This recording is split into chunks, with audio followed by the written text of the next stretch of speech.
Profe, buenas noches. Buenas Buenas noches, noches, profe. mil disculpas, estábamos terminando un ejercicio con el otro curso.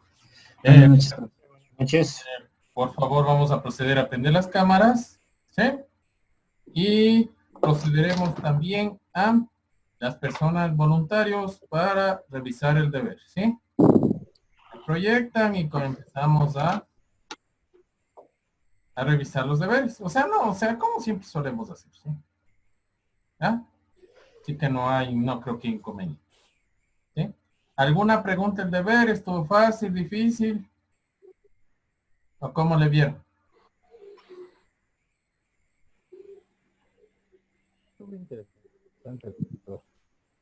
Fácil, difícil. Por favor, antes de empezar, pongamos presente. Recuerdo también hay personas que no están presentando las tareas. Por favor, hacerlo, ¿sí? He mandado correos para dar seguimiento. Por favor, hacerlo, ¿sí? Si tienen que igualarse deberes por situaciones de matriculación, avisen, ¿sí? ¿Ya? Bueno, por favor, ¿algún voluntario?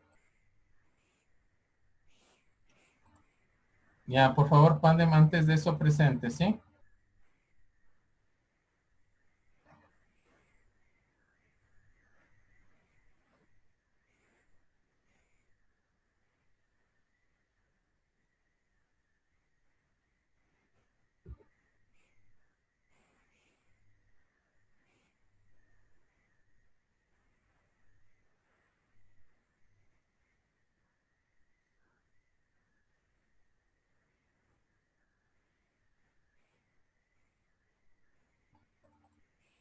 ¿Algún voluntario?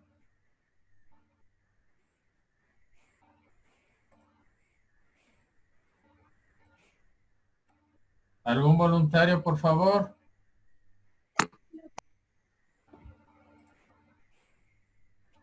O yo escojo. Bueno, voy a escoger al compañero Vega, por favor, que nos ayude presentando el deber y nos Gracias, ayude profe. explicando. Voy.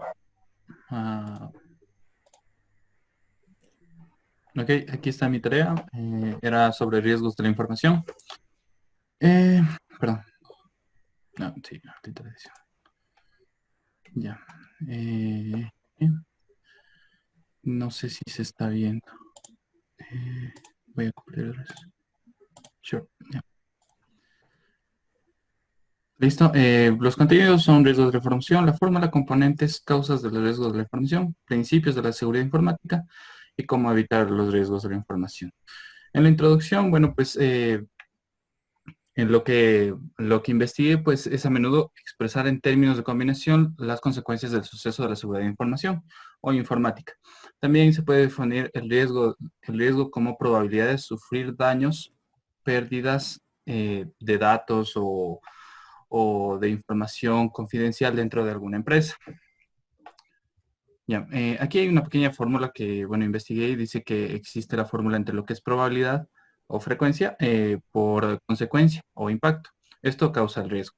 Es el entorno complejo resultante de la interacción entre las personas, el software y los servicios de Internet por medio de dispositivos tecnológicos conectados a redes. El proceso de riesgos de información, hay varios. En este caso sería riesgo residual, riesgo de aceptación, análisis de riesgos, evaluación de riesgos, estimación de los riesgos, gestión de riesgos y tratamiento de riesgos. Los componentes, lo que referiría al riesgo de la información o al riesgo de perder o que te, qué sé yo, te roben la información de alguna manera, es, por ejemplo, el agente de amenaza, que es la entidad humana o la persona que se dedicaría a buscar la manera de robarte esa información. La vulnerabilidad son la falta me invento,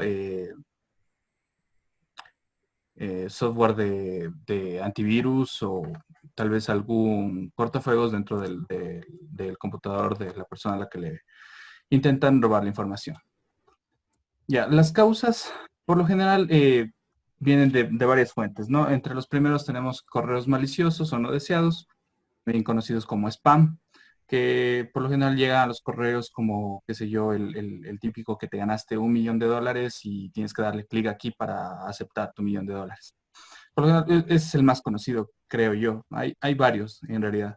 No realizar copias de seguridad. Esto también va acerca del cuando, qué sé yo, el computador no tiene un buen funcionamiento, no se le ha hecho ninguna copia de seguridad y por haber razones o qué sé yo, por un corto de electricidad se va la luz y pues tal vez el disco llega a quemarse y obviamente también es un riesgo de perder información. El mal uso de la tecnología, en eso se refiere a igual entrar a páginas sin tener los cortafuegos necesarios para la página. La página también tiene spam, tiene, eh, qué sé yo, anuncios indebidos. También nuestra información en manos de terceros. Cuando nosotros, por ejemplo, no cuidamos las contraseñas de, qué sé yo, del trabajo, de las redes sociales, y por ende hay personas que de mala manera ingresan a esta clase de redes y pueden llegar a sustraer información, asimismo de alterar. También está abrir mensajes sospechosos en redes sociales, que bueno, es prácticamente como el spam, pero esto ya se dirigiría a las redes sociales, lo que sería Facebook, Twitter, Instagram. El uso de las aplicaciones de almacenamiento online, como son el Dropbox y el Google Drive. Ya, ¿cómo evitamos los riesgos innecesarios dentro de una empresa? En primera, no confiar, creería yo, que es por lo general lo que me indican siempre en mi trabajo, es nunca confiar mi contraseña de ningún usuario a nadie. La otra sería formar a los trabajadores en una cultura de ciberseguridad. Obviamente con esto sería incluido lo de no compartir mi contraseña. El buen uso de las contraseñas, acá está. Limitamos el uso de a los trabajadores en los ordenadores de la empresa para usos particulares. Con eso quiere decir que utilizan limitantes para el ingreso a páginas web. No permite el intercambio de la información crítica de la empresa a través de almacenamiento online. O sea, que no, qué sé yo, quitar el uso de los pendrives dentro de lo que sería el hardware del computador. Ya, principios de la seguridad informática es la confidencialidad, integridad y disponibilidad. En la confidencialidad es la propiedad que impide que la información sea divulgada a personas. Esto viene incluido hasta en los contratos que hoy en día firmamos para prestar servicios laborables dentro de una empresa, donde nos piden que nosotros como funcionarios siempre mantengamos este tipo de confidencialidad con respecto a procesos internos de la empresa. La integridad obviamente viene de nuestra parte, que sería la manera en la que nosotros protegemos la información que tenemos de conocimiento de nuestras empresas. Obviamente con esto evitar hablar de más con personas tal vez hasta llegadas a nosotros, porque muchos de los procesos de las empresas donde nosotros laboramos o trabajamos, pues son procesos que rige dentro de la empresa. La disponibilidad es el tercer y último principio que garantiza la información sea accesible y usable bajo demanda de un usuario autorizado. Ya, en mis conclusiones, bueno, pues he indicado algunos riesgos de seguridad informática, entre estos, como decía, el spam, el uso indebido de las contraseñas, cuando compartimos contraseñas con personas que seguramente podrían llegar a hacer daño dentro de nuestras redes, el abrir mensajes sospechosos o abrir páginas que no tengan las debidas seguridades. Asimismo, no hacer copias de seguridad de nuestros archivos con la finalidad de proteger tanto de una pérdida por daño físico del computador como una pérdida por filtración de información, a lo que sería si alguien tal vez infiltra nuestro computador. Eso. Y aquí están las bibliografías y bueno, se terminó. Ya, bueno, está muy bien. ¿Alguien más que quiera compartirnos?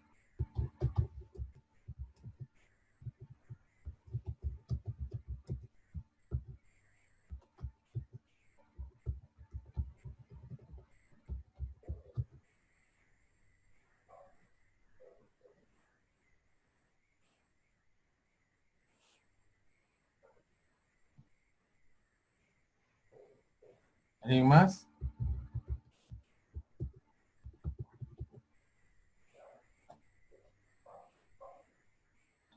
Bueno, le voy a el compañero Cumbicus, por favor, que presente. Buenas noches, Rubén.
No sé si me ven, profe. Ya, comienza. Empieza, por favor. Bueno, este es mi trabajo, igual como el otro compañero también, y yo simplemente investigué según el tema que nos pidió, que es con respecto a la parte de los riesgos de la información. En la que, obviamente, siguiendo la metodología del formato, pues empecé con la introducción. Obviamente me basé un poco a todo lo que es cuando uno tiene un negocio o una empresa para gestionar lo que es la seguridad de la información que se tiene a la mano. También de la parte de los objetivos que me planteaba en sí es obviamente poder llegar a tener los conocimientos necesarios para identificar los posibles robos de información de nuestra empresa o negocio, poder tomar decisiones oportunas que ayuden a prevenir fugas de información, identificar las áreas y personas vulnerables para tomar las acciones correctivas y así proteger los activos más importantes como es la información.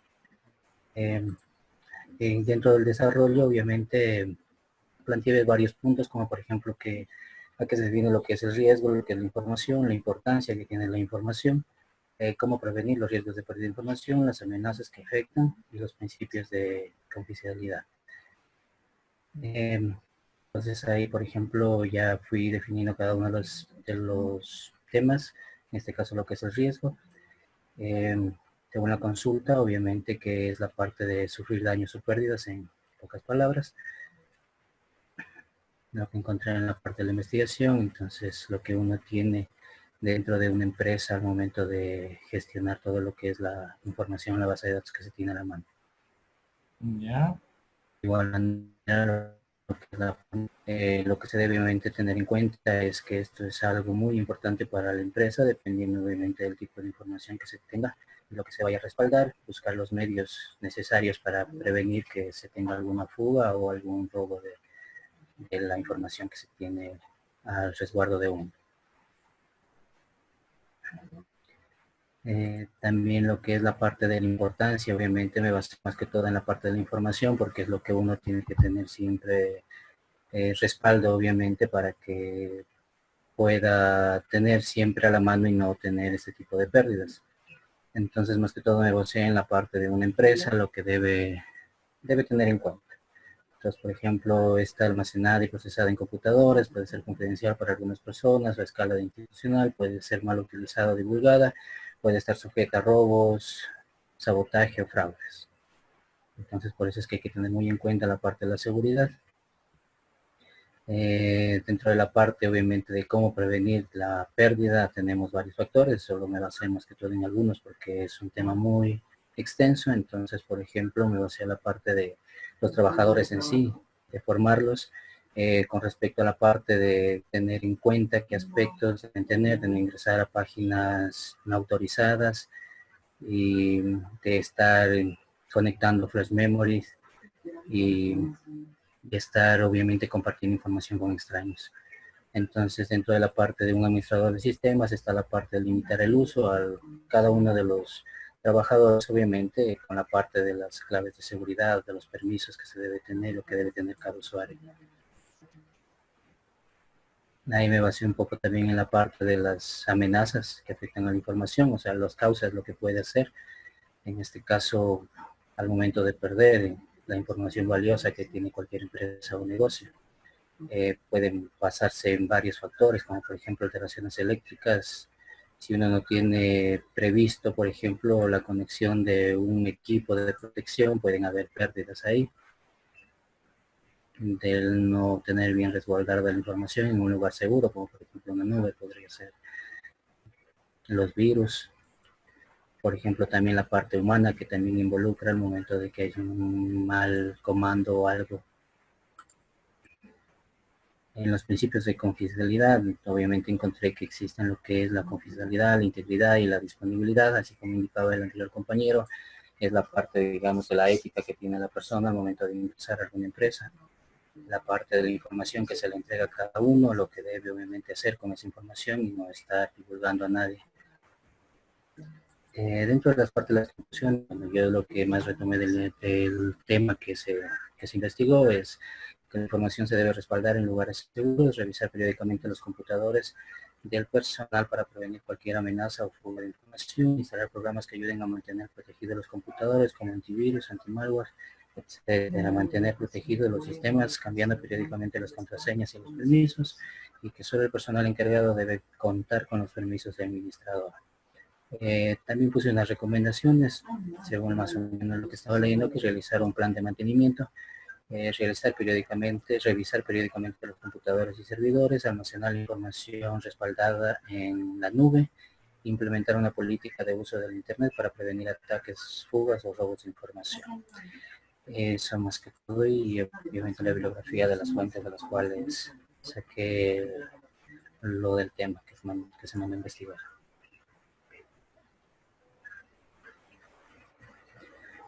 Ya. Eso más que todo en lo que investigué, y obviamente es un tema muy extenso y muy interesante, más que todo para la parte de cuando se debe tener la información en lugares seguros para que no sufrir pérdidas, y obviamente luego va la parte económica también.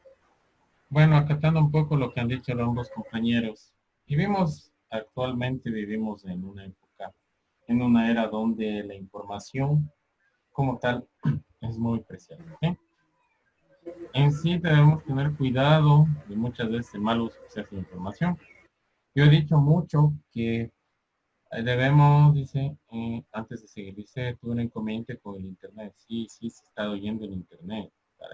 Es verdad, se está oyendo el internet. Eso no hay problema. Bueno, muchas veces tenemos que ver hasta dónde nos registramos.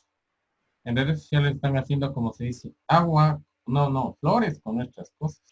Son muchas veces lo típico. Saben decir, bueno, publican en Facebook 3 fotos. Te da like a la foto que más te gusta. Ya das clic aquí, das like, y en sí están haciendo un marketing gratuito en función de la persona, ¿sí? Bueno, siguiente persona a presentar, el compañero Santi Pazmiño, por favor. Ya listo, ya le pongo, por favor. Ya. O sea, yo lo que te digo, que tengamos en cuenta la parte de tener cuidado, no divulgar mucha información, ¿sí?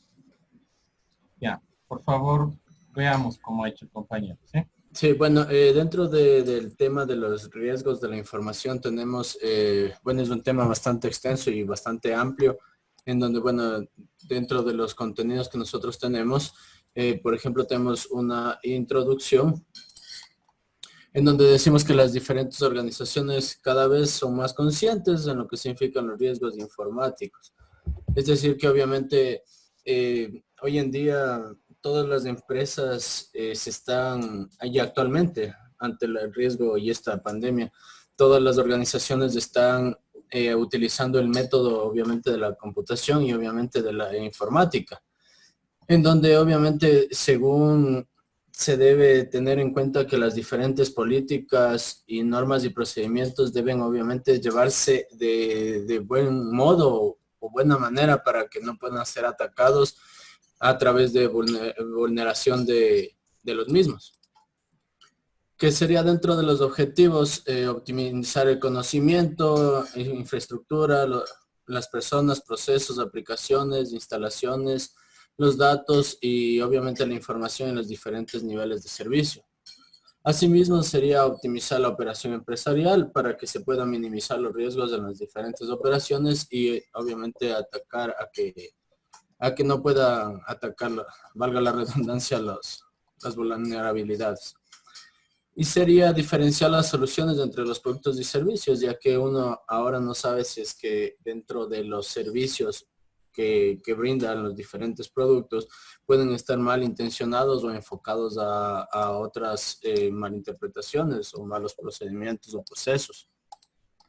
Dentro de ello tenemos que las tecnologías de información obviamente nos ayudan a tener acceso a fuentes de información, gráficos, estadísticas y diferentes situaciones donde los investigadores y los creadores comparten diversas ideas acerca de las informaciones que cada uno de ellos llevan a cabo.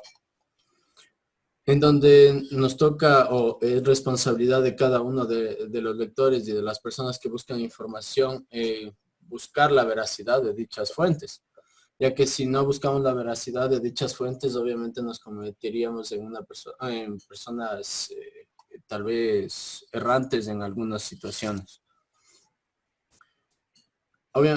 También debemos identificar los riesgos, que es una probabilidad de que se produzca un impacto en un activo, en un dominio o en toda una organización. Es ahí donde las diferentes vulnerabilidades pueden causar pérdidas o daños, sean parciales o también puede ser a gran escala. Para ello, se debe tener en cuenta que cualquier modificación que se registre se debe tener en cuenta para una rápida detección y tomar las decisiones adecuadas ante ello. Dentro de unas conclusiones se tiene claro que las diferentes organizaciones son conscientes de la necesidad de los riesgos asociados a la información que prácticamente es vulnerable. Pero obviamente también es claro que al tener esta preocupación y si no se aplica una metodología adecuada, se tiende a tener mayor vulnerabilidad en los procesos. Es necesario generar una ventaja estratégica sostenible al negocio con el propósito de generar valor a sus grupos de interés. Es decir, que se necesita lo que son varios mecanismos en donde tanto las personas que son accionistas como los clientes que obtienen el producto, que son prácticamente los principales entes de los negocios, deben estar ellos seguros a lo que van a aplicar en sus productos. El hecho de conocer los marcos referenciales para el análisis de riesgo, esto no nos asegura que el proceso se vaya a llevar de una forma exitosa, porque no sabemos con qué intención va a ser requerida los procesos. El problema principal al que se está expuesto es al hacer una evaluación de riesgos es que no se identifiquen oportunamente y eventualmente la organización sea más vulnerable. Lo que les comentaba hace un momento, en donde si no se identifica rápidamente o oportunamente o eficazmente, obviamente la organización va a quedar muy descubierta o vulnerable.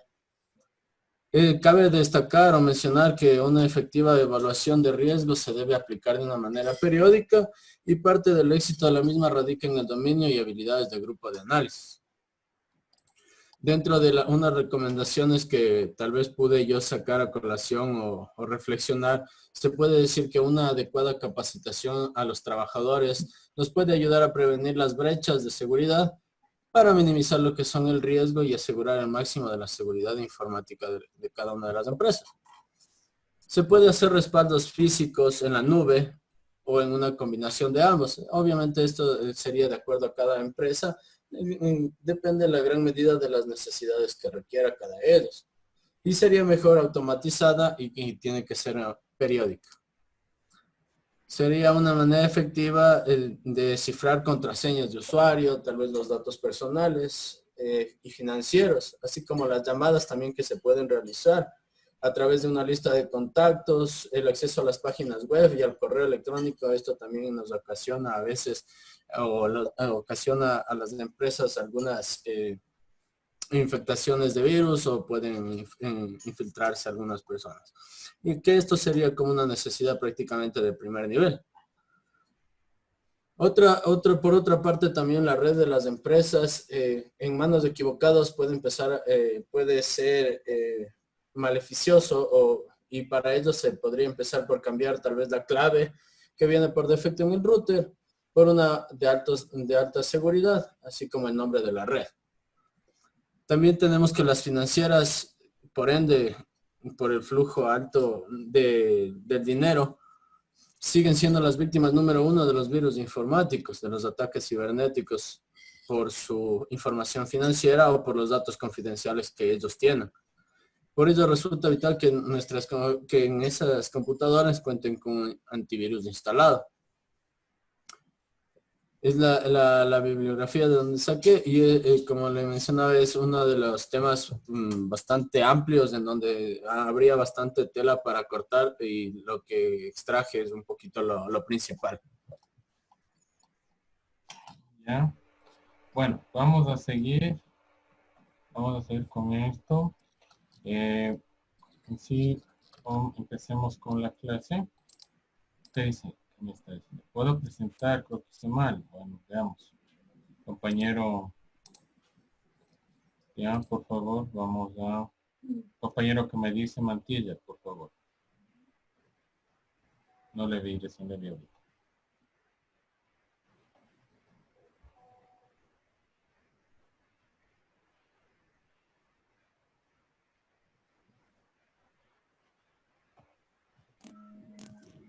Ahí, profe. ¿Sí pueden ver todos? Sí, profe. Sí, profe, sí se ve. Ya. Ya, bueno, yo consulté sobre la introducción, los avances de la tecnología que actualmente nos ayuda en todo, ya sea trabajo, educación, vida social, entre otros. Y la necesidad de estar conectados ya no es una moda, es una realidad actual, nos tenemos que coger. Esto nos lleva a ser cautelosos con la información que compartimos y nos comparten en la red. Los objetivos son conocer los riesgos de la información en la red, aportar con métodos para proteger nuestra información, estimular el buen uso de las aplicaciones y el uso de Internet.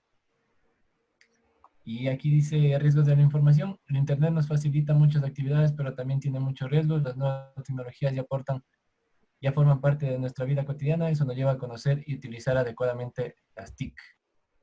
Los tipos de riesgos. Decía que teníamos relacionados con la información, acceso a información poco fiable, dispersión, pérdida de tiempo, acceso a los niños de información inapropiada a su edad, relacionados con la comunicación, que son los bloqueos de buzón de correo, recepción de correo basura, pérdida de intimidad, acciones ilegales. Y esto que dice que las actividades económicas, las compras en línea, compras inducidas por publicidad abusiva y robos al proporcionar información personal.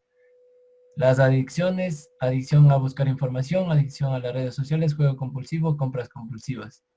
Los ejemplos de riesgos, cyberbullying o sexting, la suplantación de identidad, robos en internet, y unos consejos que dice supervisión de padres, buscar en portales seguros, compras en sitios web, uso de antivirus.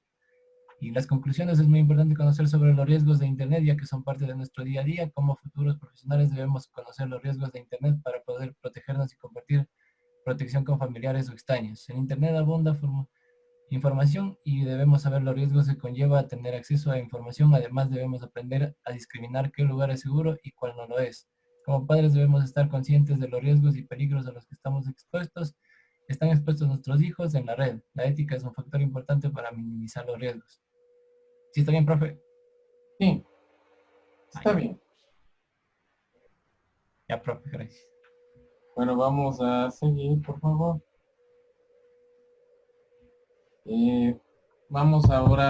La idea de esta clase es que vean también un video que es importante acerca de este aspecto que estábamos viendo de lo que es la seguridad de la información, pero más orientado a la parte en esta semana del crecimiento tecnológico. Bueno, y en sí es lo que trata el capítulo de esta semana y ya lo voy a proyectar para que lo vean, ¿sí? Semana 5. Bueno, vamos a proyectar esta parte que menciono. Vamos a ver. Chicas, ¿qué alcanzan a ver? No se ve nada, un profe. No se comparte la pantalla, profe. No, ahí debe estar. Ahí sí profe. ya apareció. Ahí, profe. Bueno, vamos a entrar en la unidad 2, tecnologías y tendencias de información. Es tecnologías de software. Básicamente los objetivos de esta semana que son aquí conceptos básicos con la tendencia en los sistemas de información y reconocer las características. Frase motivacional. Si nos sueltas del pasado, ¿con qué mano agarras? Introducción. Cada vez que actualmente vemos una gran cantidad de herramientas informáticas. Cada una es para un uso específico. Ya vamos hacia la tendencia de reducir lo que es esta parte que he mencionado de las tareas. Prácticamente, ¿a qué me refiero a las tareas? Lo que se hace básicamente con, digamos, antes. ¿Cómo era para lo que era pagos? O sea, de tarjeta, pagos de cualquier servicio básico, tenías que ir al banco. Y yendo al banco, depende si que tenías un banco cerca de tu casa. Hay casos que no hay bancos cercanos. ¿Y qué te tocaba hacer? Te tocaba ir y regresar en esta parte de lo que menciono. Ir y regresar, ¿a qué me refiero? Que gastabas tiempo, gastabas dinero, pasaje o taxi, y eso te tocaba sumarlo a la factura que te salía de la luz. O más aún, cuando tenías que hacer algún pago.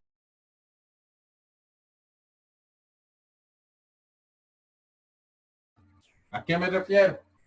A que básicamente te tocaba hacer pagos, transacciones, y no era, uno gastabas tiempo, uno gastabas dinero.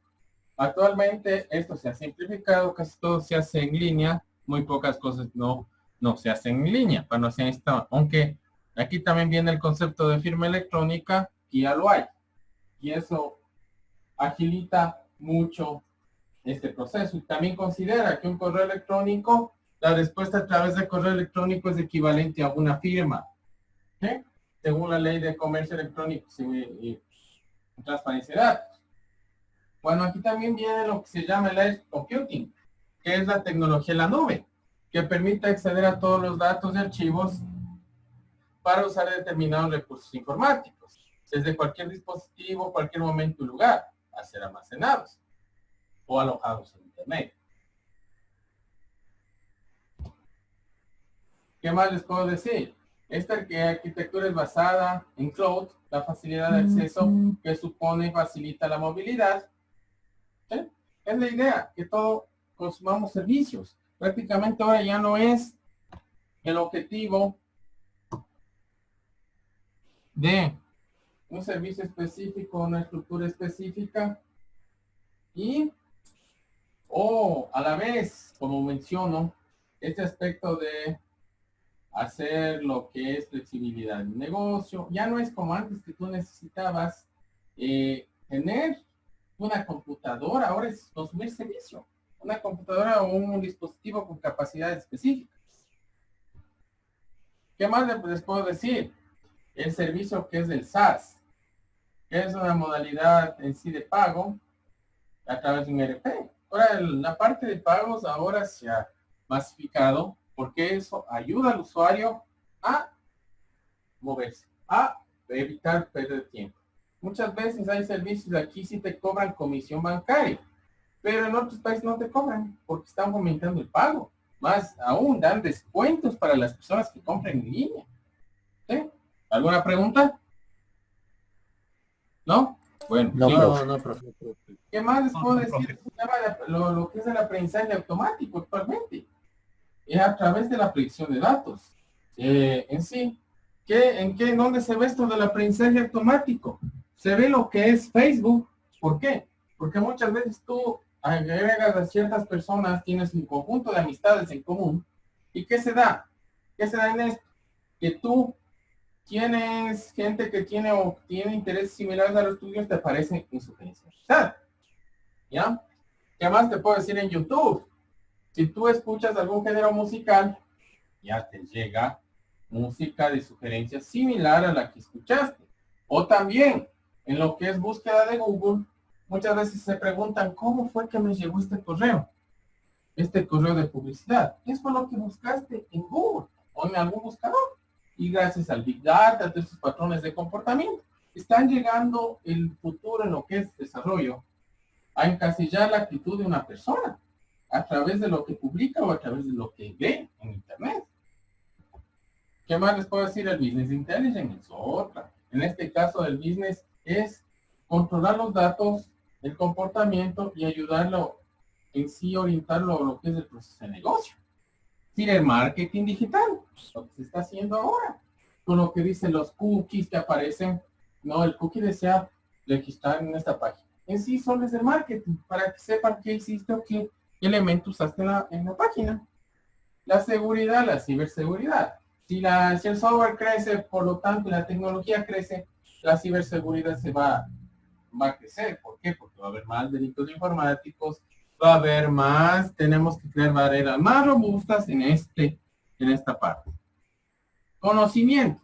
Si nosotros vamos adquiriendo mayores facilidades de adquirir el conocimiento, y esto ayuda a que nosotros seamos capaces de controlar la organización a través de aplicativos, que ya no haya el trabajo presencial, que haya lo que es el teletrabajo, que no sea necesario ya reunirte, porque una reunión únicamente se da cuando ya es extremadamente necesario. Considera que una reunión implica tiempo y dinero. ¿Sí? La parte de la web, en sí de la web, que les puedo decir que tenemos que hacemos un software garantizar la disponibilidad 24/7, es decir, que podamos acceder desde cualquier punto del planeta a la hora que creamos.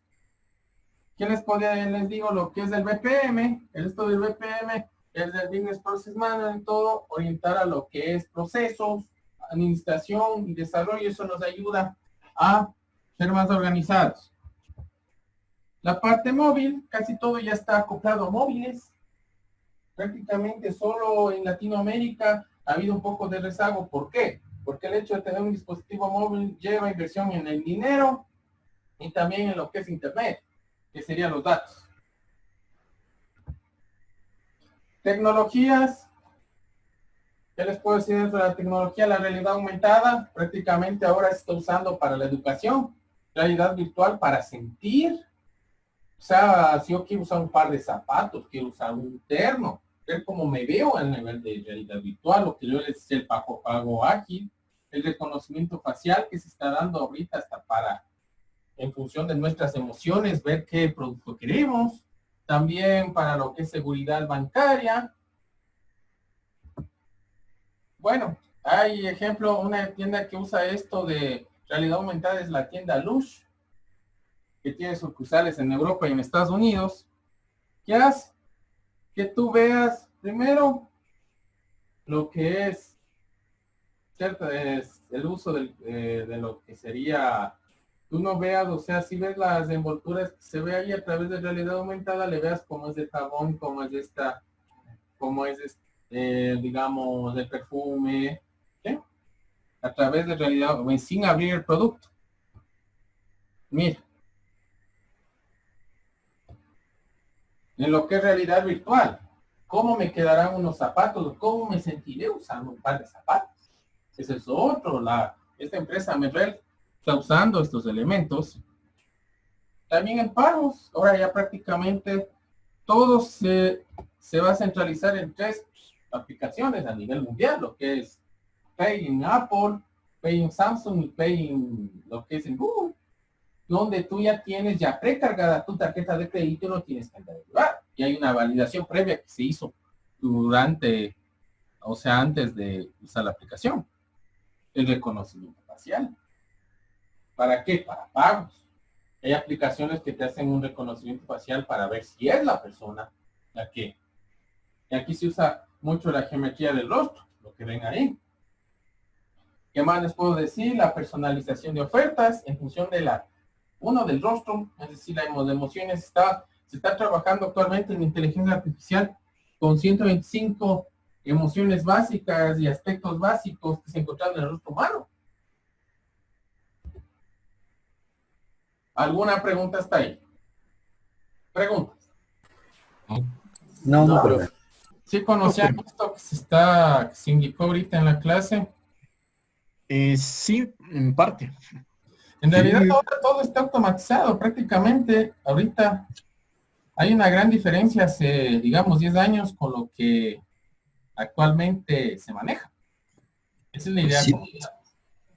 Y bueno, para complementar esto que se mencionaba, voy a proyectar un video de lo que son estos avances de inteligencia artificial. Y la idea, como menciono, es que nosotros veamos y reflexionemos cómo está en la actualidad todos estos aspectos. ¿Por qué les digo que reflexionemos? Porque a la vez que avanzamos tecnológicamente, esto también se vuelve un punto hueco. ¿A qué me refiero? A que cada vez vienen puntos en contra. Dentro de los cuales están la parte de que ya no hay mucho la interacción humana, es decir, hay personas que prefieren estar clavados en un computador todo el día, haciendo trabajos, videojuegos, y se está rompiendo esto. Esto dicen mucho los psicólogos, que ya la interacción humana prácticamente en otros países que son más tecnológicos no la hay. Actualmente ha tocado por la circunstancia, ¿a qué me refiero a la circunstancia de la pandemia mundial? Estar así en la computadora, ya prácticamente vamos hacia los 2 meses de estar así, ¿sí? De estar así, o sea, en cuarentena. Y eso, ¿qué les puedo decir? Es bien complicado. ¿Por qué? Porque luego, cuando ya puedan salir de los países, o sea, que se quita la cuarentena, ¿cómo va a ser? Imagínate cómo va a salir la gente cuando ya no tenga restricciones. ¿Sí? Bueno, ya les estaba buscando aquí el video que tenía por aquí. En sí, como les mencionaba, es de esta parte de la inteligencia artificial, los avances tecnológicos. La idea es que comparemos, como menciono, comparemos estos aspectos de qué pasa o qué pasó durante estos últimos tiempos, ¿sí? Vamos a ver por aquí. Espérame un ratito, se me está cargando el video todavía, ¿sí? Espérame un ratito, está un poco lento. Un poco lento. Por la sequía. Ya, ahí sí se me cargó. Vamos a compartir, por favor. Entonces la idea que existe alguna con eso. Ahí vamos a compartir pantalla. Evolución de la... ¿Sí pueden ver? No, Listen. Aún no, profe. Ahí ya se puede ver. Lo que sale desde History Channel. Vamos a ver que se le produzca. Exigencias de la guerra. Desde el ordenador al motor de reacción. Y al maniquí para pruebas de choque. ¿Sí se escucha el video? Sí. Ya. Inventos que cambiaron el mundo.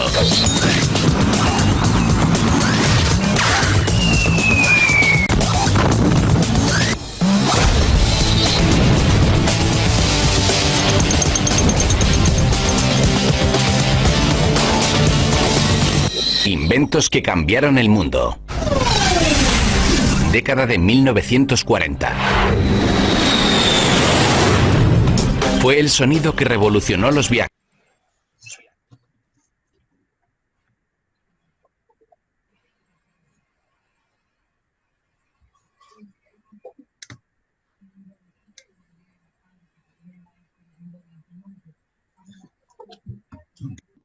¿Sí se ve el video? No, Listen, se colgó. Déjame ver. Que nos llevó más alto, más rápido y más lejos que nunca. En reacción posible dar la vuelta al mundo.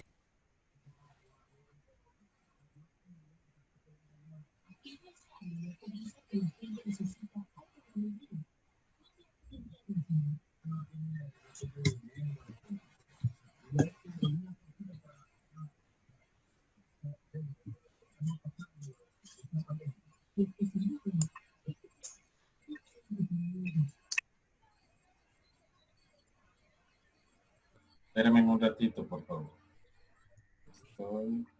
Need a professional logo for your brand? I've used the new Wix Logo Maker to create one for my startup. I'll show you how. First, go to Wix Logo Maker. Años 40. Una década marcada por las exigencias de la guerra.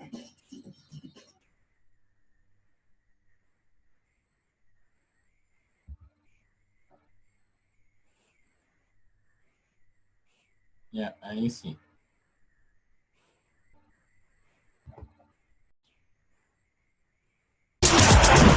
Desde el ordenador al motor de reacción y al maniquí para pruebas de choque. Son inventos que cambiaron el mundo.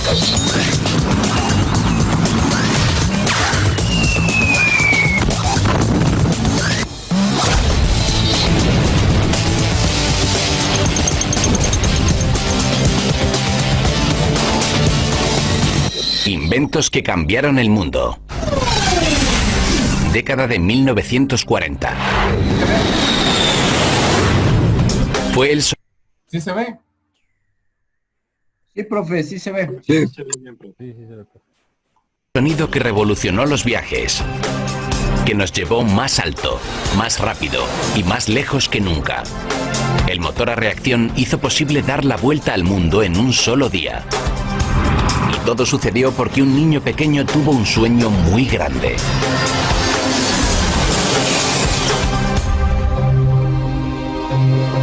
Estamos en Coventry, Inglaterra, durante la Primera Guerra Mundial. Frank Whittle, con tan solo 7 años, está obsesionado con las máquinas y su funcionamiento.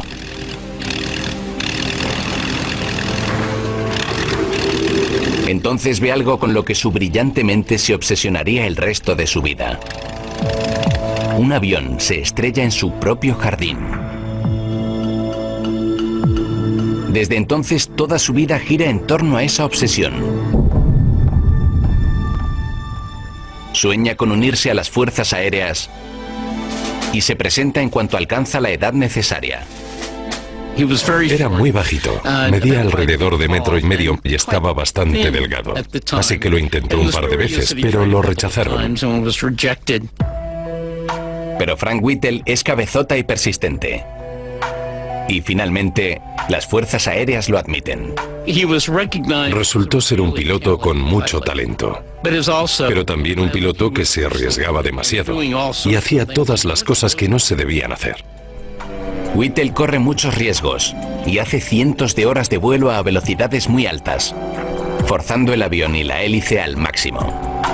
Cuando empezaba la década de 1930 y se acercaba la Segunda Guerra Mundial, los aviones con hélices ya estaban muy forzados y algunos estaban casi destrozados. Si el piloto fuerza el avión alcanzando velocidades de casi 800 km por hora, las ondas de choque pueden rasgar la hélice.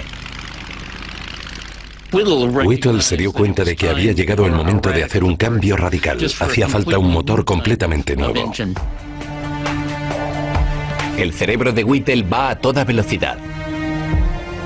Se da cuenta de que para que los aviones vuelen más deprisa, tendrán que volar más alto, donde el aire es menos denso y el avión produce menos rozamiento.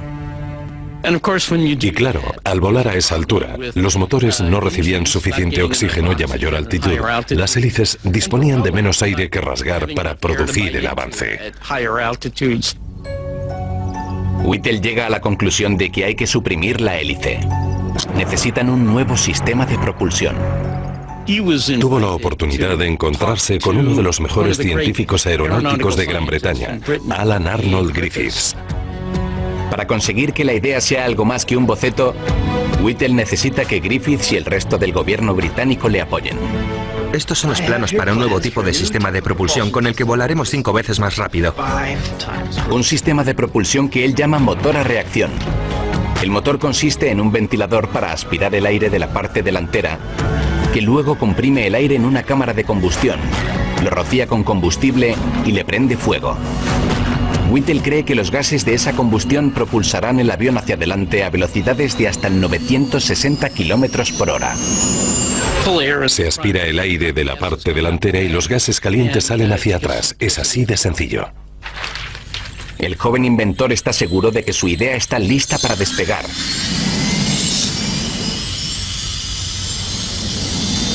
aunque solo si consigue el apoyo y la financiación de Griffiths. Sin embargo, el ingeniero jefe hace que Whittle vuelva al mundo real. Es impresionante.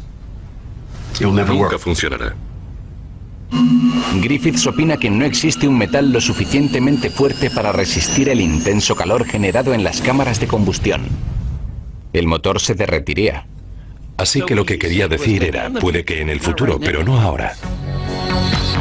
Pero Whittle se había enfrentado antes al escepticismo. Eso solo aumenta su determinación. Se dedica a recaudar dinero y pasa los siguientes 8 años intentando perfeccionar el motor y construir un prototipo. Una de las razones por las que las primeras personas que le escucharon hablar sobre el motor a reacción tendían a ser negativos o precavidos era que eran ingenieros inteligentes que sabían qué problemas podían surgir. Y entonces llegaba este hombre que iba literalmente por delante de su época, y para él no son problemas, sino retos, y no para intentarlo una y otra vez. En la primavera de 1937 ya está listo para la primera prueba del motor a gran escala. Una década de trabajo pende de un hilo.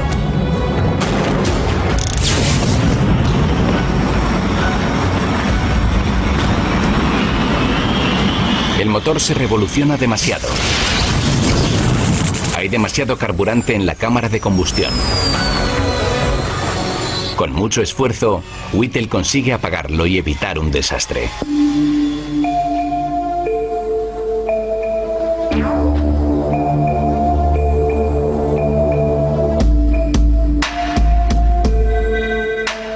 Y lo que es peor, es posible que todo ese trabajo haya sido en vano, porque una nación rival está poniendo mucho empeño en perfeccionar el motor a reacción.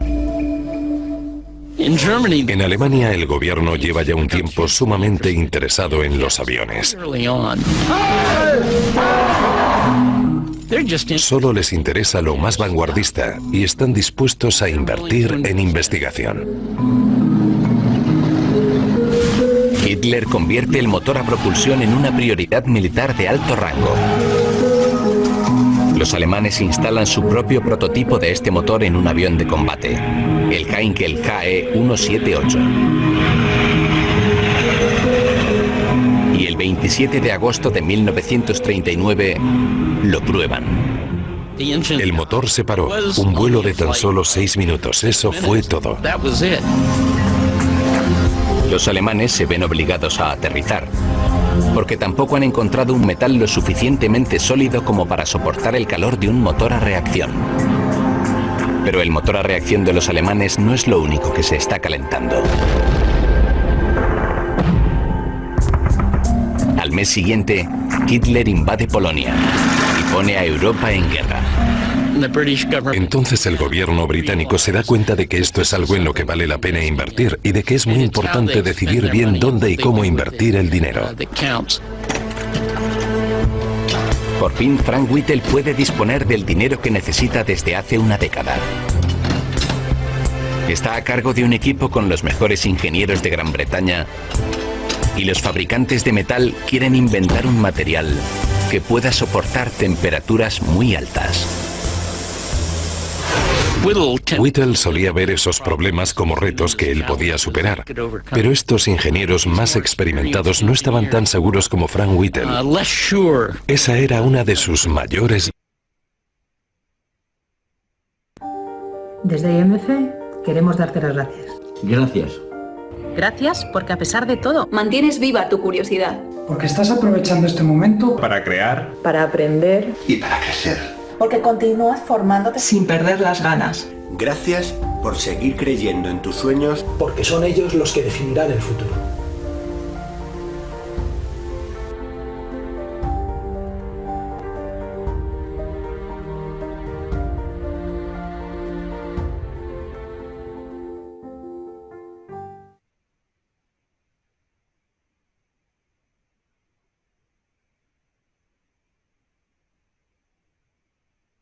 Bitrix 24's unified workspace helps you keep in touch with your team. Communicate with colleagues via the instant messenger, connect through voice calls or video conferencing, and stay updated in the highly intuitive activity stream.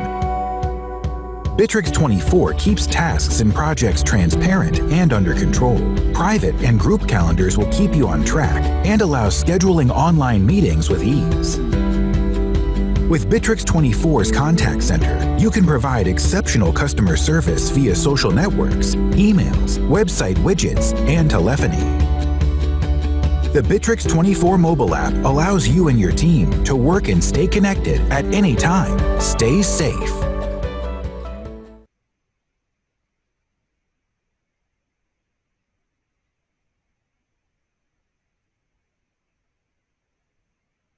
Virtudes. El enorme esfuerzo tiene recompensa. Los científicos consiguen un metal tan fuerte que es casi indestructible. Una mezcla de níquel, cromo, acero y molibdeno. Ahora Whittle se prepara para la prueba definitiva.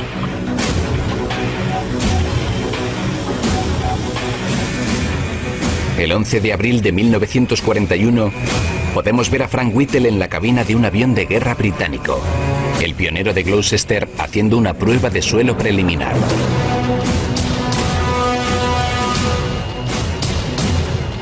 Al día siguiente, él se queda en tierra para observar el invento en acción. ¿Sobrevivirá el nuevo motor a propulsión el primer vuelo?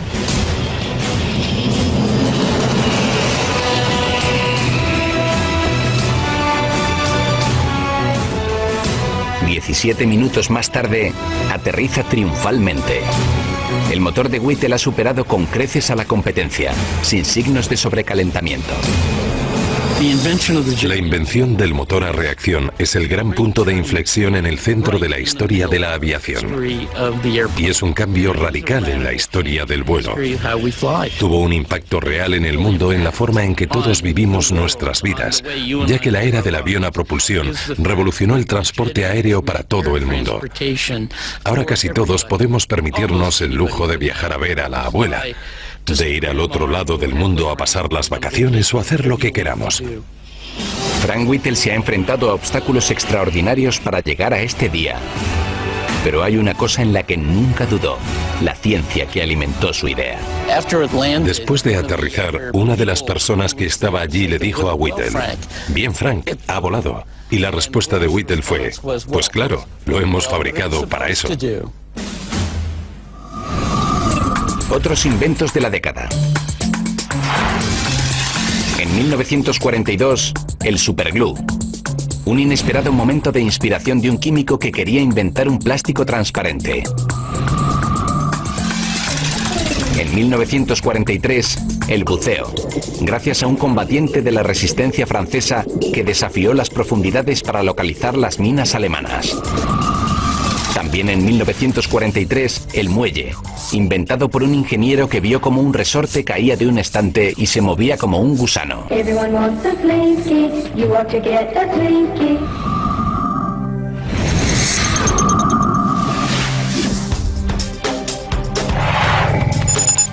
Imaginad el mundo antes de los bits y bytes, donde las personas tenían que calcular manualmente el trabajo realizado por los equipos. Toda esa frustración llevó a un hombre a inventar el primer cerebro electrónico del mundo.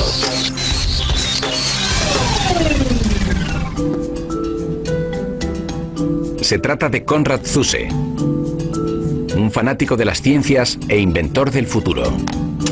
Pero en 1935, él es solo otro ingeniero más de Berlín que intentaba salir adelante y llevarse bien con sus colegas. El problema es que tiene una mente muy aguda y se aburre con facilidad. Mi padre fue estudiante de la universidad en la que estoy trabajando. Por aquel entonces se llamaba Technische Hochschule Charlottenburg. Y allí estudiaba ingeniería. Hasta que empezó a resultarle aburrido. Entonces empezó arquitectura. Pero también se aburría. En la compañía de aviones Heinkel, hace un sinfín de ecuaciones matemáticas para calcular el efecto del viento en las alas del avión. Pero las calculadoras de la época no son precisamente fáciles de manejar. Todo tiene que introducirse a mano. La monotonía hace que Zuse se vuelva loco y sus colegas se suben por las paredes. Hacer esos cálculos era una pesadilla para él. Y entonces, en aquella época, se preguntó qué podía hacer para facilitar las cosas. Zuse piensa que no puede ser el único que odie la calculadora. Está convencido de que todo el país estaría encantado de tener una máquina que realizara ese tipo de operaciones sin tener que introducir a mano hasta el más mínimo detalle. Vio un posible mercado en Alemania en esa época y pensó que si todo el mundo necesitaba una máquina así, él se haría rico. La idea de Zuse se convierte en una obsesión. Renuncia a su trabajo y se muda con su madre para trabajar en ello a tiempo completo. Les dijo a sus padres que necesitaba la sala de estar porque quería fabricar una gran máquina para hacer cálculos matemáticos. No se imaginan que la excéntrica investigación de su hijo va a cambiar el futuro del mundo entero. Zuse empieza a trabajar en una máquina que puede hacer más que cálculos complejos. En realidad puede ser programada para pensar por sí misma. En otras palabras, un ordenador. Pero para programarlo necesita un lenguaje que tanto el hombre como la máquina puedan entender. A Zuse se le ocurre que la solución puede ser un antiguo sistema matemático llamado código binario. Así que aprende cómo utilizar secuencias de ceros y unos para representar números similares al código Morse. Es un lenguaje muy sencillo que incluso una máquina puede seguir. El próximo reto es averiguar cómo representar físicamente estos unos y ceros en la máquina. Zuse cree que puede hacerlo con miles de interruptores mecánicos. Una secuencia de interruptores de encendido o apagado puede representar cualquier número, por lo que se arremanga y comienza a construir los interruptores a mano. Con varias láminas de metal y una sierra, se dispuso a fabricar una maqueta y las estructuras. Tenía unas 30.000 láminas de metal. Una a una, Zuse convierte esas láminas en los miles de intrincados interruptores metálicos que crearán las secuencias binarias. El problema es que hay que ser muy preciso, porque si un interruptor se encuentra fuera de la alineación, el proceso no funciona. Así que debe encontrar un método mejor. Pero justo entonces la situación mundial amenaza con mandar su proyecto al traste.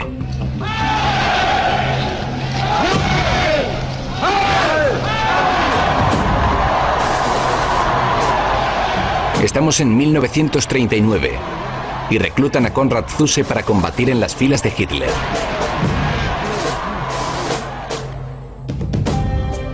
Pero en lugar de marchar hacia el frente, Zuse se las arregla para hacerse con un trabajo en aerodinámica con la Fuerza Aérea Alemana.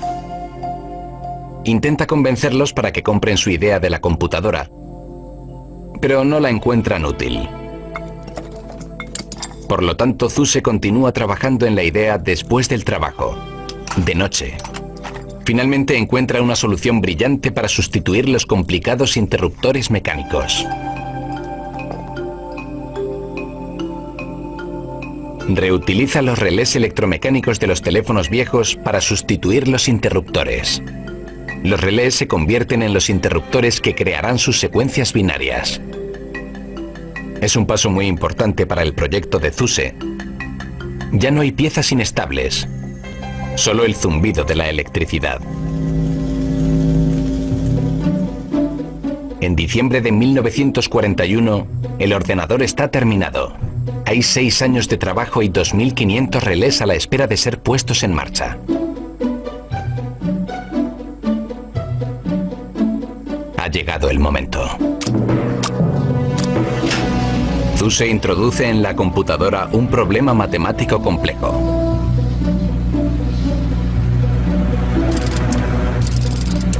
En cuestión de minutos ofrece la respuesta correcta.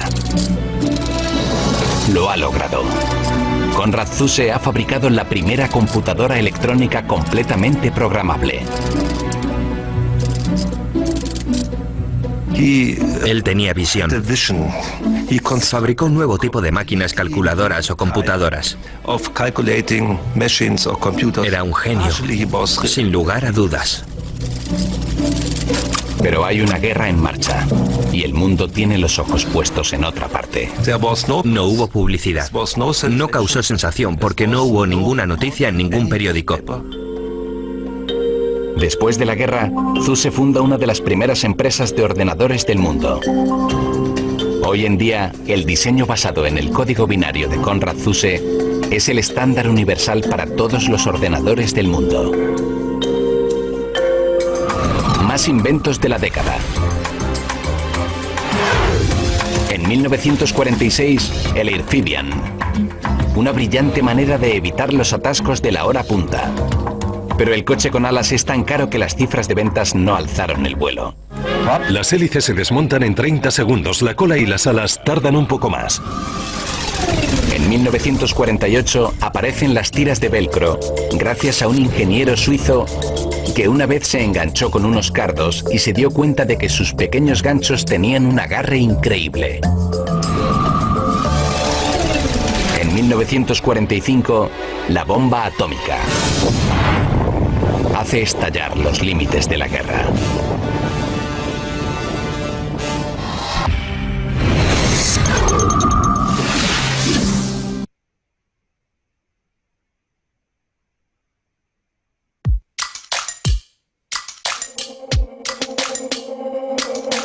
Hola, soy Ana Marín y soy directora de...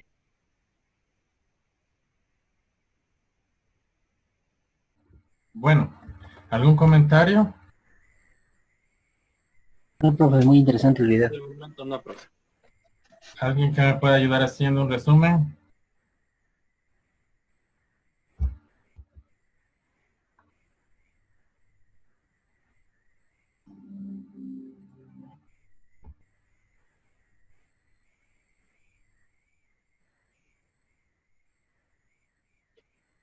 ¿Alguien que me pueda ayudar haciendo un resumen, por favor? Yo, profe. ¿Quién? El compañero. Juan Carlos. Ya, por favor.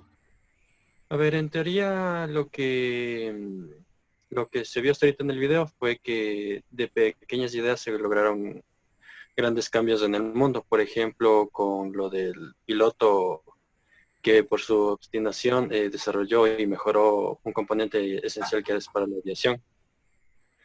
Los otros casos igual que buscaban realizar otro tipo de cosas y resultó algo diferente como la super pega, que en este caso sería como la brujita.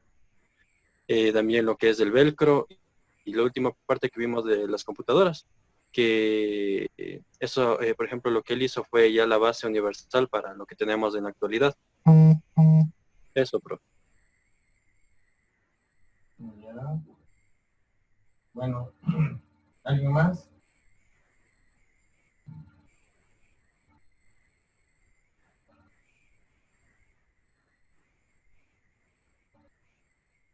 ¿Alguien más que nos ayude con el resumen del video? ¿Alguien más que nos ayude con el resumen del video?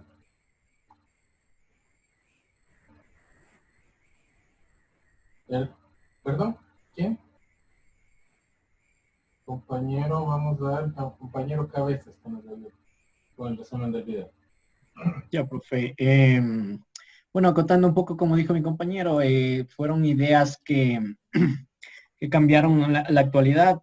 Algunas como por ejemplo la del motor a propulsión, que fue, podríamos decir, un capricho del señor que lo creó, porque él desde que conoció el avión, él tuvo esa idea hasta cuando logró completarla, a pesar de todo lo complicado que se le volvió. Al igual que el señor Zuse, que fue el promotor, digamos así, de lo que ahora conocemos como computadora. Igual la idea de él fue más crear una especie de calculadora, pero como sabemos ahora se convirtió en un dispositivo mucho más útil y mucho más complejo. Eso básicamente, profe. ¿Ya alguien más?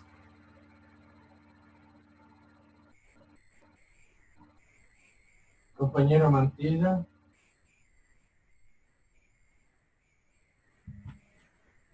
En el video nos explicaba sobre los inventos que ocurrieron a través de las décadas y todo, que todo se ocurría por cosas de casualidades o algunas cosas que ocurrían ahí, otras cosas pasaban pues, o descubrieron gracias a que seguían intentándolo y no caían en no intentarlo. Eran obstinados. ¿Y algo más?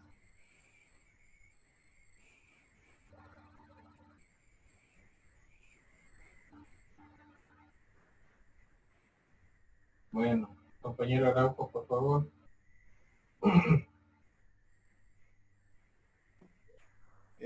La verdad, profe, yo le vi al video como que la evolución se produce por medio de una necesidad.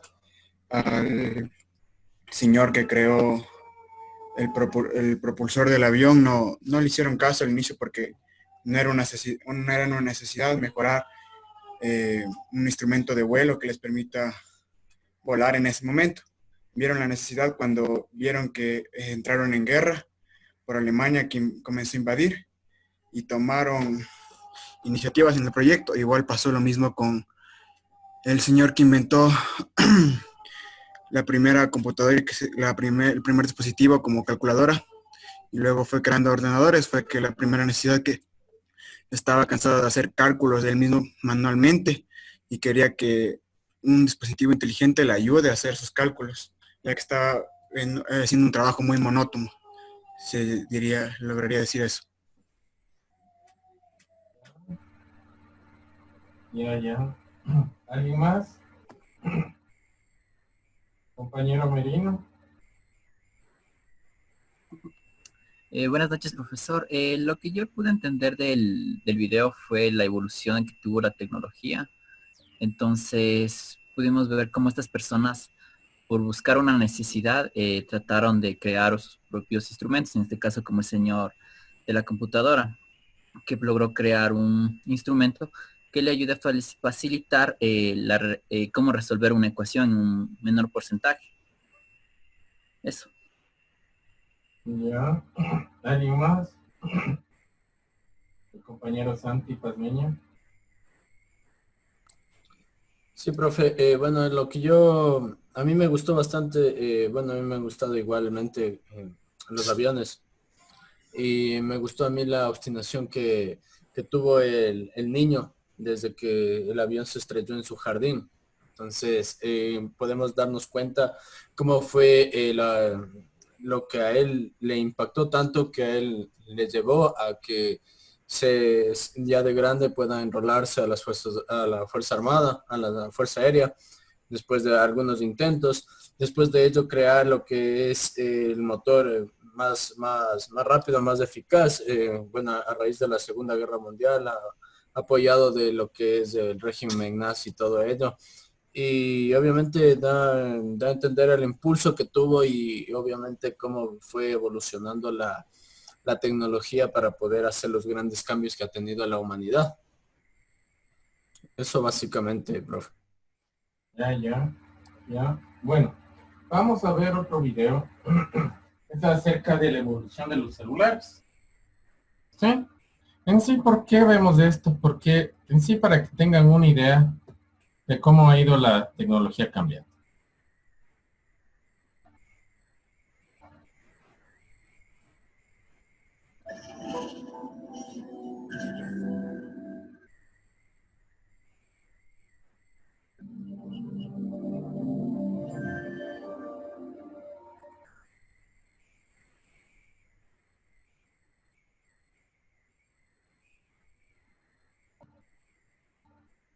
Un ratito que se carga. This was me driving.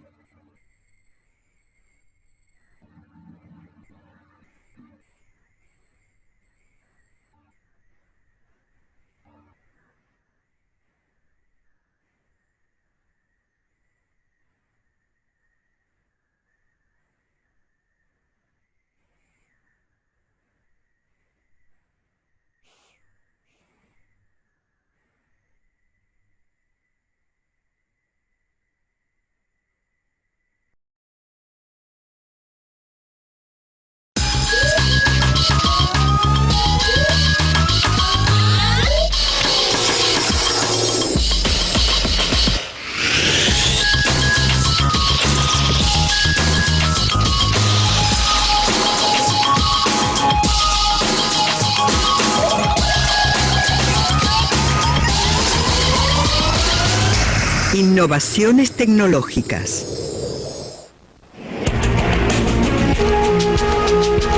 Mientras cae la noche, un barco se acerca a una boya posicionada a unas pocas millas de la costa de San Francisco. La boya indica el lugar donde se encuentra un cable de 16.000 kilómetros de longitud que se extiende hasta Asia bajo el océano.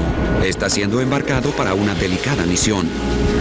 Muy bien, déjenlo allí. Intenten acomodarlo sobre la cubierta. Sí, sobre la cubierta. Este no es un cable ordinario, y una vez a bordo debe ser tratado con especial cuidado.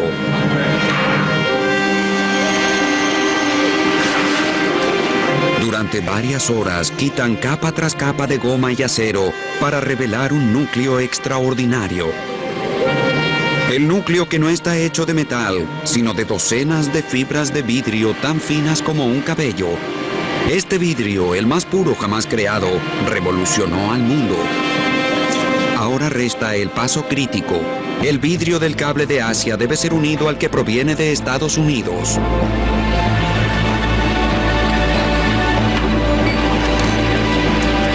Bajo el microscopio, las fibras son alineadas y fusionadas. El cable ahora forma un camino continuo para transportar datos e información desde San Francisco hasta Shanghái. Esta red es el último capítulo en la búsqueda de comunicación de la humanidad. Un cuento épico en el cual los científicos, los ingenieros, los empresarios luchan contra los límites de la naturaleza. Una travesía que culminó en la fibra óptica. Una tecnología que une las espectaculares propiedades de la luz con la mágica transparencia del vidrio.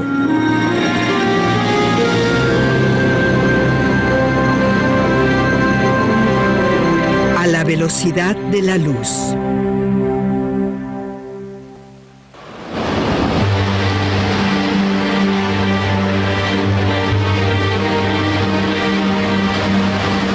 Hace 3000 años, la única manera de enviar los mensajes indispensables era transportándolos. Las noticias más urgentes viajaban durante meses por mar y tierra. Desde entonces, el mundo ha luchado para conseguir algo mejor. Y a lo largo de la historia, los humanos demostraron un ingenio exquisito. La noticia sobre la caída de Troya, por ejemplo, fue transmitida por un sistema de faros de fuego que transferían una señal prepactada a lo largo de 650 kilómetros, de isla a isla. La noticia de la victoria llegó a Micenas, al sur de Grecia, en cuestión de horas. Ya se enviaban mensajes muy importantes usando este sistema de señales, tanto para indicar la caída de Troya como el arribo de la Armada Española. Pero el problema con este tipo de comunicación era que debía acordarse de antemano qué significaba cada señal de fuego. No podían enviarse mensajes arbitrarios como «os invito a tomar el té». No era un tipo de elemento al cual la gente accedía.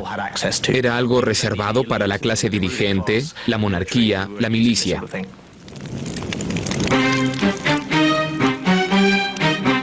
Eso sucedió durante miles de años, hasta que en el siglo XVIII, un visionario francés llamado Claude Chappe llegó a escena. En busca de fama y de fortuna, Chappe construyó una serie de torres gigantes de comunicación.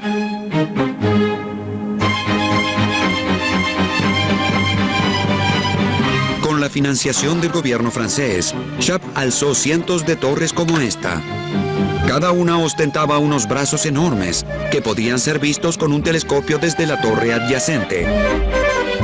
Dado que cada letra del alfabeto podía ser representada con una posición diferente de sus brazos, podían enviarse mensajes específicos de torre a torre y ser transmitidos en toda Francia.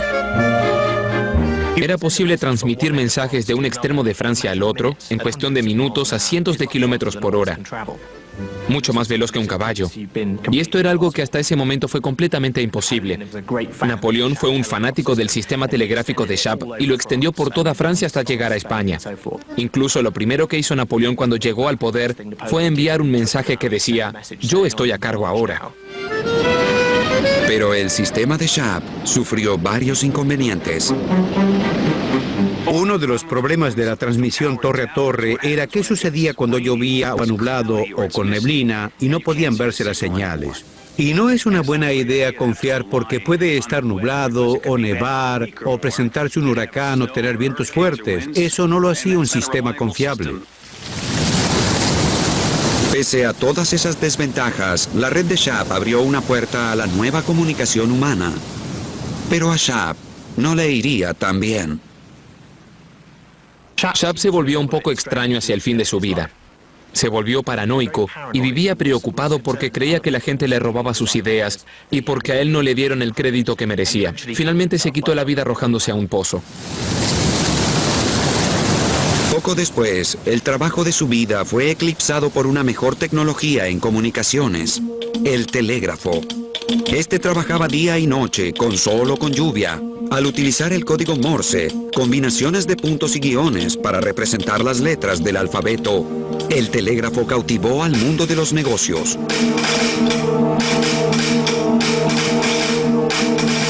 El conocimiento es poder.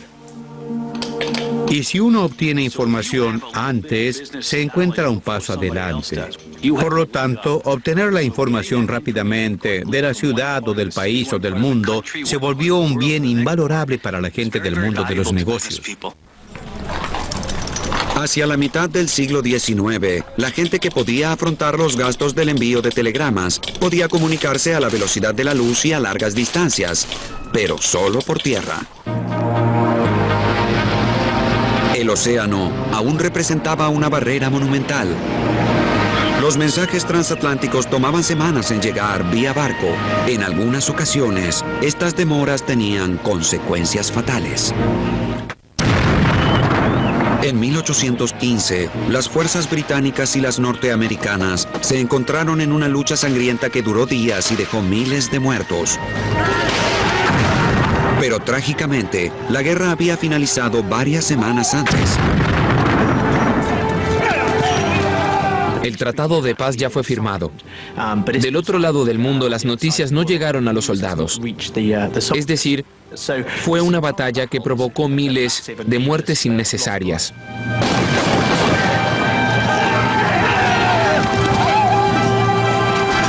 Tales desastres inspiraron una propuesta radical: un cable telegráfico transatlántico. Pero el Atlántico era inmenso. En su punto más angosto, entre Terranova e Irlanda, hay 2.580 kilómetros de mar abierto y en algunos lugares 4 kilómetros de profundidad. El empresario Cyrus Field comprendió el desafío y lo vio como una gran oportunidad. Su principal requisito para realizarlo fue que no sabía nada de telegrafía, porque de haberlo sabido, se habría dado cuenta de que era una tarea imposible y la habría abandonado. Pero era hombre de negocios y supo que obtendría mucho dinero si lograba conectar Europa con América, y eso hizo. El atrevido plan de Field, que los escépticos creían que nunca funcionaría, requería 2 naves con cables, el Niágara y el Agamenón, que se encontrarían en el medio del Atlántico, empalmarían los cables y regresarían a costas opuestas.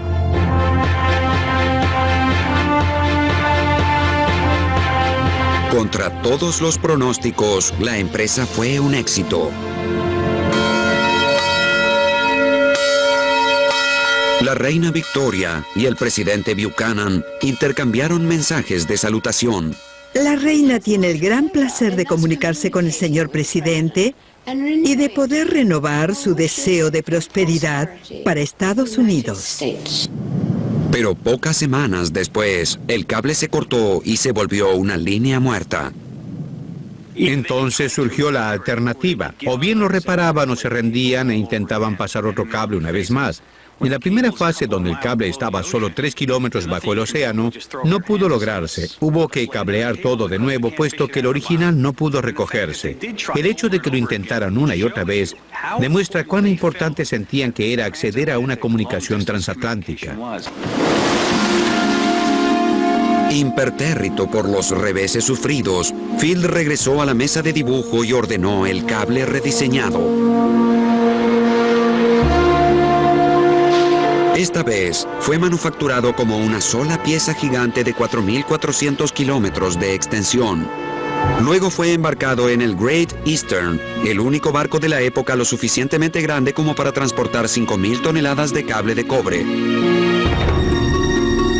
En julio de 1865, la nave zarpó hacia Terranova. Pero a 970 kilómetros del territorio, el cable se quebró y cayó al fondo del mar. Phil volvió a intentarlo en julio de 1866. Luego de 12 años de esfuerzo, hizo realidad su sueño. Desde ese momento, ambos continentes vivirían conectados. Phil continuó con otros emprendimientos, pero algunas malas inversiones y socios corruptos le hicieron perder su fortuna. En 1892 murió en la pobreza. Pero a pesar del gran éxito, aún había un problema fundamental. Solo podía transmitirse un mensaje a la vez. Y las compañías de telégrafos no podían instalar suficientes cables para abastecer la demanda. Por lo tanto, los inventores buscaron un método que permitiera enviar varias señales por un solo cable telegráfico. Uno de esos innovadores fue un maestro de sordos, llamado Alexander Graham Bell. Bell sugirió una idea novedosa para resolver el problema de la capacidad, un proceso denominado multiplex. Se trataba de enviar señales telegráficas como diferentes notas musicales. Supongamos que el tío Dudley desea hablar con la tía Millie. Bien, el tío Dudley es esta nota. Se puede enviar su señal con esta nota y otro puede enviar otra señal con otra nota aquí.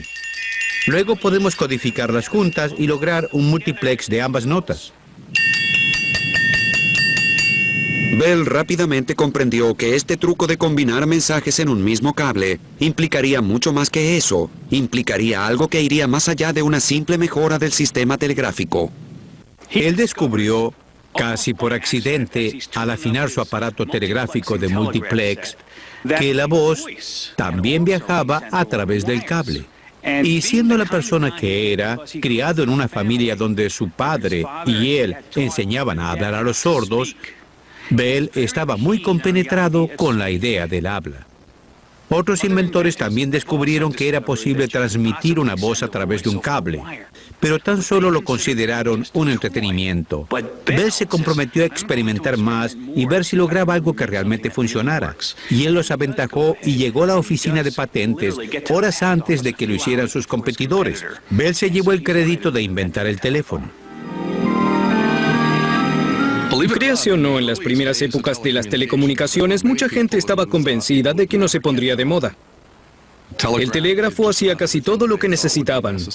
Algunos incluso se rieron de Alexander Graham Bell porque se preguntaban quién querría tener un artefacto que les permitiera hablar de una habitación a otra, de un sector de la ciudad a otro o de un estado a otro. El teléfono sí fue aceptado por la gente. Primero en las ciudades, luego en toda Norteamérica. La demanda del público se volvió insaciable. Irónicamente, el inventor del teléfono pensó que podría existir un modo más elegante de enviar mensajes, uno que evitara los desagradables cables a la vista. En 1880, Bell patentó un nuevo aparato de comunicación. No estaba basado en cables o en electricidad, sino en espejos y rayos de luz. Lo llamó el fotófono. 100 años antes del rayo láser, él pensó en utilizar la luz para comunicarse a través del aire. La gente podría hablar sobre un rayo de luz. Era un artefacto extraordinario, con un microscopio que hacía vibrar un espejo cuando una persona hablaba. Señor Watson, venga por favor. El sol, brillando sobre el vibrante espejo, se reflejaba en diferentes direcciones por la voz. Esta luz modulada llevaba el mensaje a través del aire hasta una estación receptora. El auricular de Bell usaba un elemento recién descubierto llamado selenio, cuya resistencia eléctrica cambiaba con la luz.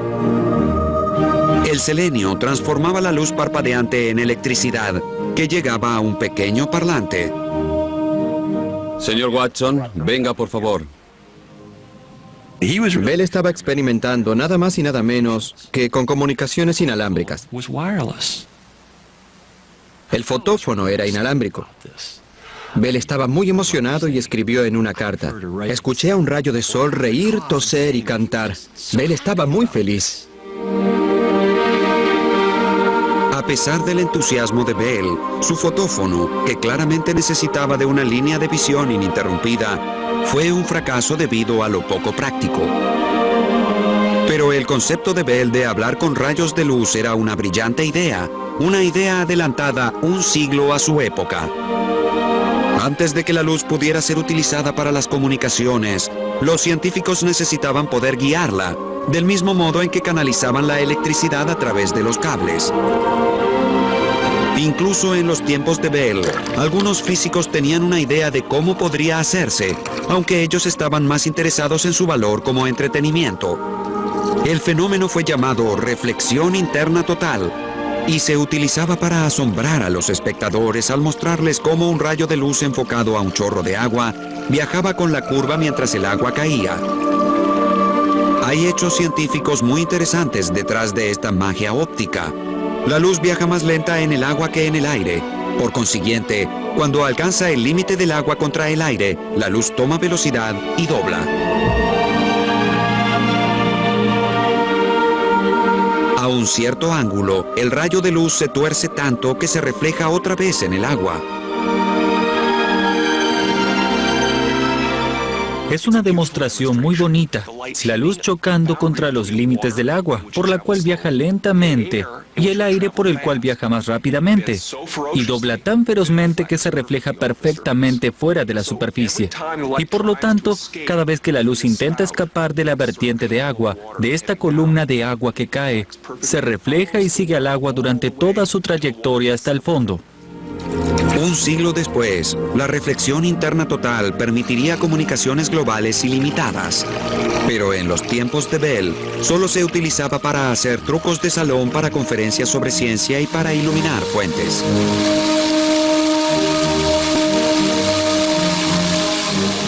El momento no era el apropiado y la tecnología no era la adecuada.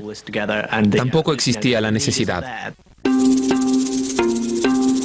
El mundo no estaba preparado para las comunicaciones con luz. Pero mientras tanto, el teléfono continuó expandiéndose a lo largo de Norteamérica y del mundo. Y en los albores del siglo XX, al teléfono se le unió otro importante adelanto tecnológico, la radio, que inauguró un nuevo capítulo en la historia de la comunicación. Era un medio que transmitía un gran caudal de información sin necesitar cables de cobre.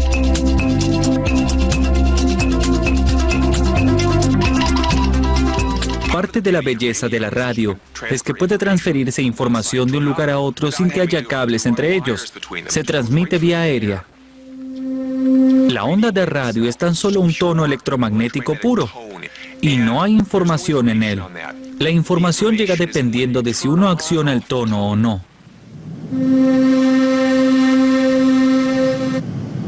Entonces, si uno puede intermitentemente encender y apagar la onda de radio, cualquier persona que tenga el equipo adecuado para observar este proceso puede obtener la información.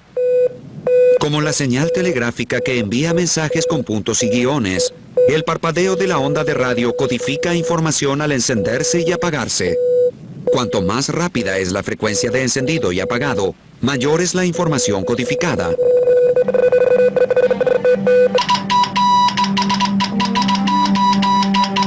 Inicialmente, los ingenieros utilizaron las ondas de baja frecuencia que pudieran enviar mensajes simples en código Morse a través de cientos de kilómetros. Estas ondas eran gigantes y podían flotar sobre los árboles y sobre las colinas con facilidad. Sin embargo, la onda de radio de baja frecuencia solo podía transmitir pequeñas cantidades de información, porque el parpadeo rápido de encendido y apagado destruía la onda. Para solucionar este problema, los ingenieros comenzaron a utilizar ondas de mayor frecuencia. Estas podían ser encendidas y apagadas con gran velocidad y permitían transferir más información. Si uno quería enviar un mensaje seguro, entonces utilizaba guiones y puntos para resolver el problema. Pero si uno deseaba enviar información sonora, la sinfonía preferida o la voz, en ese caso, se necesitaba mayor frecuencia por segundo en la onda de radio para que al llegar recreara la voz o la sinfonía. Frecuencias que vibraban miles de veces por segundo podían transmitir música a través del aire. Esto dio lugar a las radios personales. Y ondas que vibraban millones de veces por segundo podían transmitir imágenes televisivas directamente a las salas de muchos hogares. Tener el mundo del entretenimiento en casa ya era una realidad, pero las ondas de alta frecuencia poseían una enorme desventaja. Mientras las frecuencias subían y subían, las ondas se volvían más pequeñas, lo que significaba que no podrían viajar tan lejos. Pero al conseguir ondas cada vez más pequeñas como las microondas que tienen esta extensión, los pequeños obstáculos se convierten en algo importante y uno necesita ver claramente desde el transmisor hasta el receptor. De lo contrario, la onda se pierde. En 1962, AT&T lanzó un satélite llamado Telstar con capacidad de rebotar ondas de radio entre los continentes.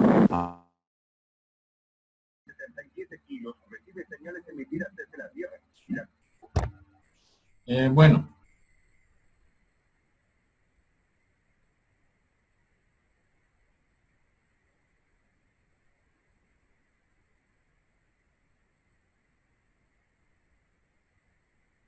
No se le escucha, profe. No se le escucha, profe. ¿Ahí me escuchan? Bueno, Sí, profe. iba a decir que por cuestiones de tiempo vamos a dejar ahí. Como pueden ver, la tecnología, lo que se indicó en la clase, está avanzando a pasos agigantados. Bueno, que conozcan ciertos aspectos de cómo se originó, cómo se creó. Lo que decía al principio de la parte de los emprendimientos, todo lo que va evolucionando conforme la tecnología avanza. Comenzó con ideas. Y una idea, como yo te decía, puede llegar a ser excelente, ¿sí?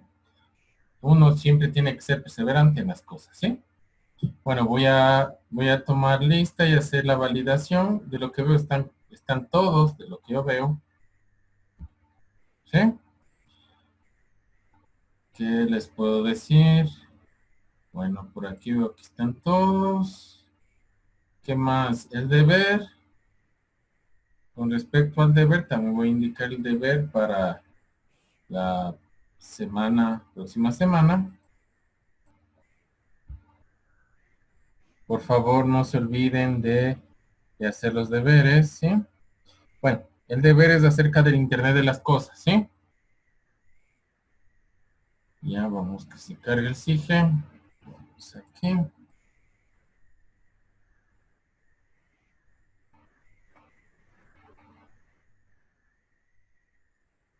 Y haremos esto. Somos el cuarto A.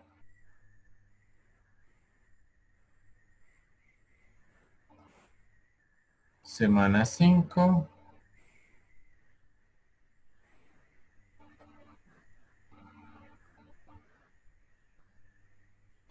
Araujo. Presente, profe. Cabezas. Presente, profe. Camacho. Presente, profe. Cepeda. ¿No está Cepeda?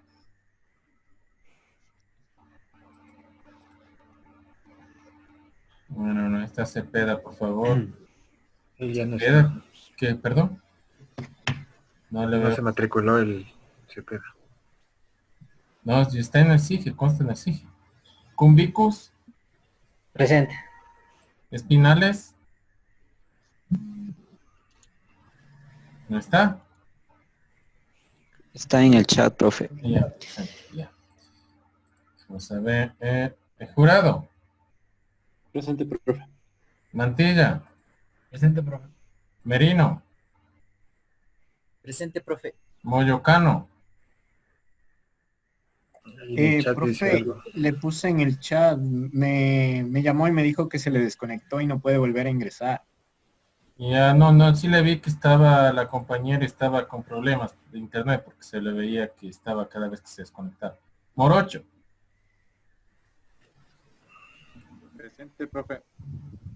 Ya. Muñoz. Muñoz. Presente, profe. Bueno, por aquí. Ortiz. Presente, Presente. profe. Pasato. Presente, profe. Rivera. Presente, profe. Salazar. Presente, profe. Santi Pazmiño. Presente, profe. Tarapuez. Presente, profe. Vega. Presente, profe. Ventimilla. Presente, profe. Y Llanes. Bueno, Presente, profe. Bueno, dice ya. No hay problema, sí se ve que se están conectando y desconectando, o sea, no es culpa ahí, sí. O sea, es la conexión. Bueno, como indicaba, a este paso parece que vamos a tener el examen en línea, de la misma manera que estamos haciendo las clases. Así que no, o sea, lo haremos de forma en la plataforma. ¿Qué más? Voy a marcar el avance de la clase para que me ayuden validando. Tecnologías de software, fecha.